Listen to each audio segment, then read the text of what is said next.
Hello there, acolytes. Yes, and now you're thinking, holy crap, Sith made a new video. Yeah, that would be about the reaction one could expect at this point. Now this video will be about the coronavirus. There will be a little spiel before where I talk about what I've been up to in my absence and why I haven't made any videos. So if you want to skip that part, then the coronavirus starts at, well, check below. I'll write down there where the real video starts. I think the accurate info that is available should be spread and not some fear-mongering crap. But yeah, making a video, not counting the streams I did on YouTube a while back, I think it's been closer to 3 years since my last video. Or around there anyway. So where have I been, you ask? Well, we'll get right into that shortly. Jippo, take us out of light speed. Achug, abu, fangoa. Demi, wunda.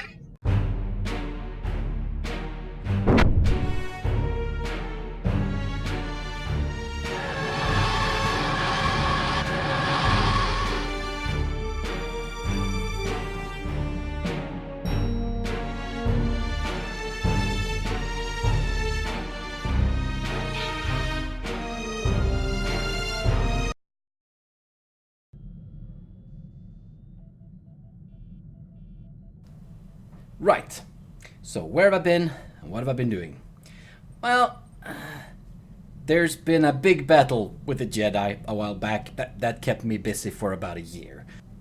We won, of course, and the Jedi stuck their tail between their legs and just moseyed on out of here. But in regards to videos and streams, yeah, I didn't like the new YouTube control panel for streams. It posted the wrong links, it posted the wrong titles, and it posted the wrong info about my streams. So I decided to go to Twitch with my streams instead. And it's going to be that way for now. And it's been going quite alright on Twitch, although I am missing some of the regulars that used to show up on my YouTube streams. Hopefully you guys will join me over at Twitch for my streams. Link to my Twitch will be down below. That is where my game streams are, my social games like Quiplash, Cards Against Humanity, etc. And my karaoke streams are nowadays. Feel free to scoot by. So how come I didn't make any videos, you ask? Well, there are quite a few reasons for this. Main thing being that it takes about 24 hours of total editing for me to get a video done.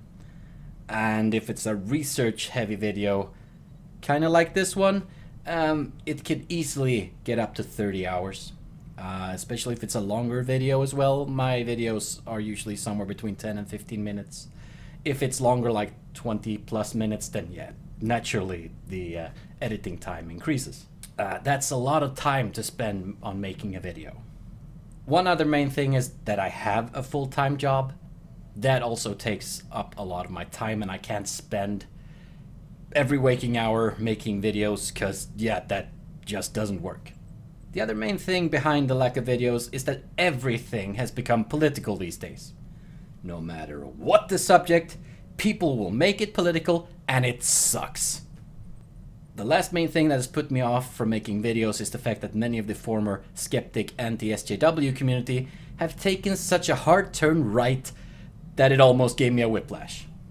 Now, clearly not everyone, but a big chunk has, and they're following a path I cannot take. Some of them even went full racist. No, not the kind you get screeched about on Twitter, no. The real kind. So yeah. Those are my main reasons. Oh yeah, and also, I'm a lazy son of a Sith. There, I said it. Now, on to the video. So...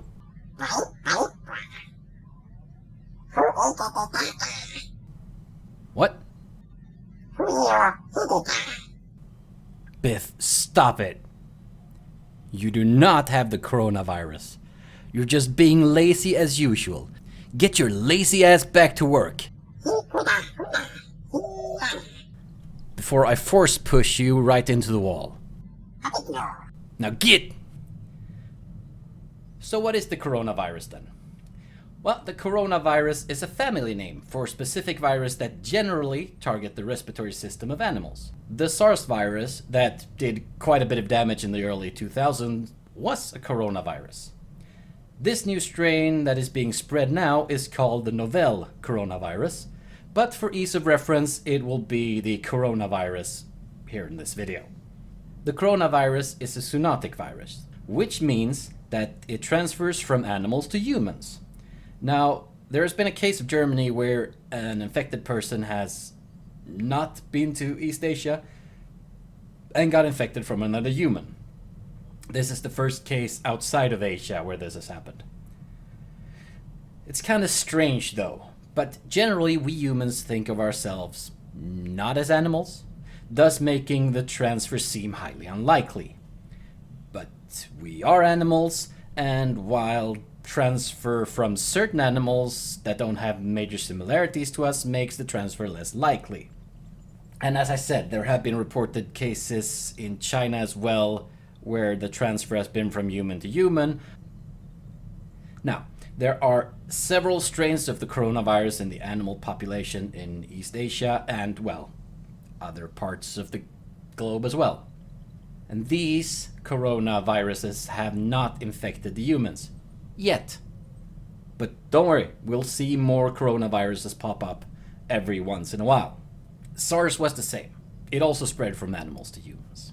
Right, so where did the coronavirus originate? Well, this coronavirus originate. This coronavirus originated from the province of Hubei in the eastern part of China. One major concern of this is that Hubei is one of China's biggest transport hubs. Many railways connect there, and as well as highways and expressways. The major city of Wuhan also has several airports and is one of China's biggest maritime hubs.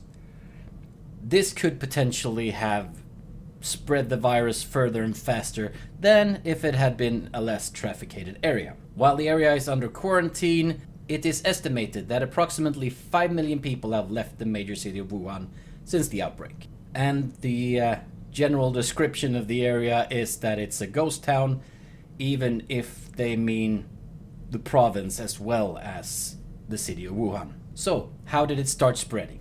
It is believed that a strain of coronavirus originated in snakes that is kept in the food market, if you want to call it that. But there is still no consensus on this matter, so it's just speculations on this point. So anyone who's claiming that without a doubt it's the food markets that is behind the spread of the virus are jumping the gun. They might be correct and they might not be. But believing something first only after it's been established with facts is the way to go. And don't use your revulsion of the fact that they keep animals in cages, torture them, skin them alive, and eat some of them alive as a reason to point out that this is the origin of the outbreak.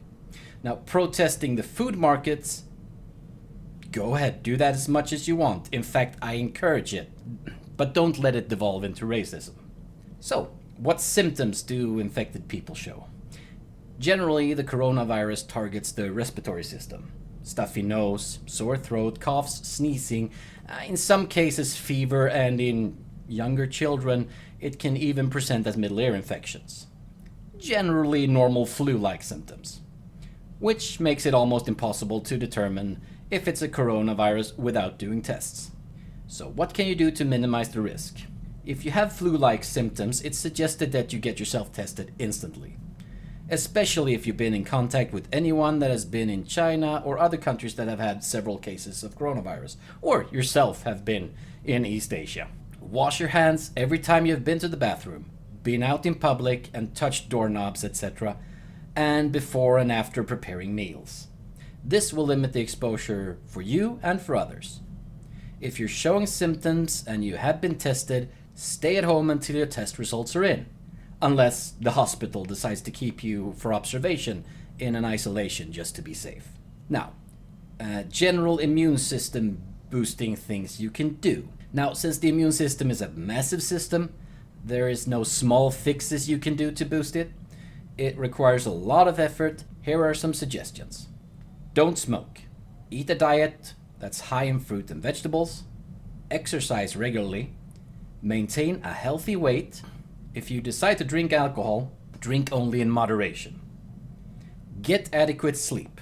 And as I said before, take steps to avoid infections, such as washing your hands frequently and cooking animal products thoroughly.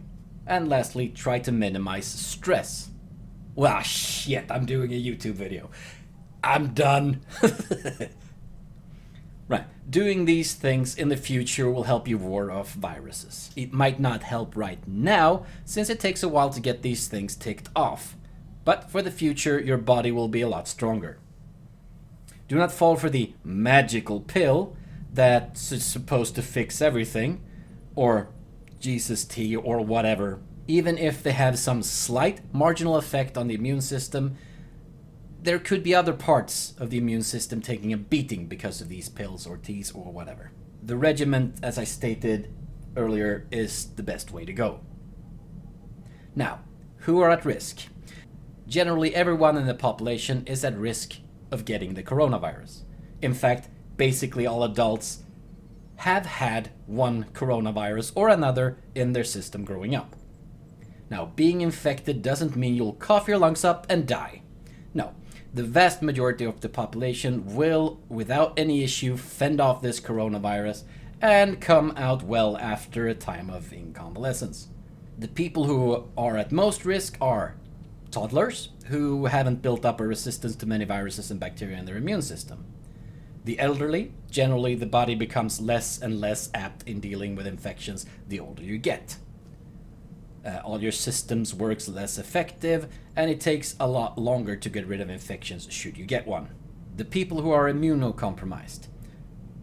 These are generally people who, through some genetic abnormality, aren't able to get vaccinated, which is why we need the herd immunity for these people. But there is also people who are undergoing some form of transplant.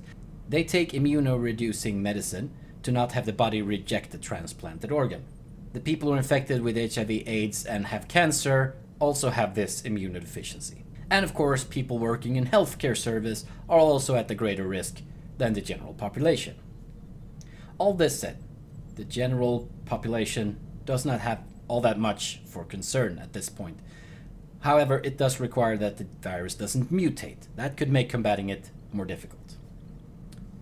So, where in the world is this virus at the moment? No, not Carmen Sandiego.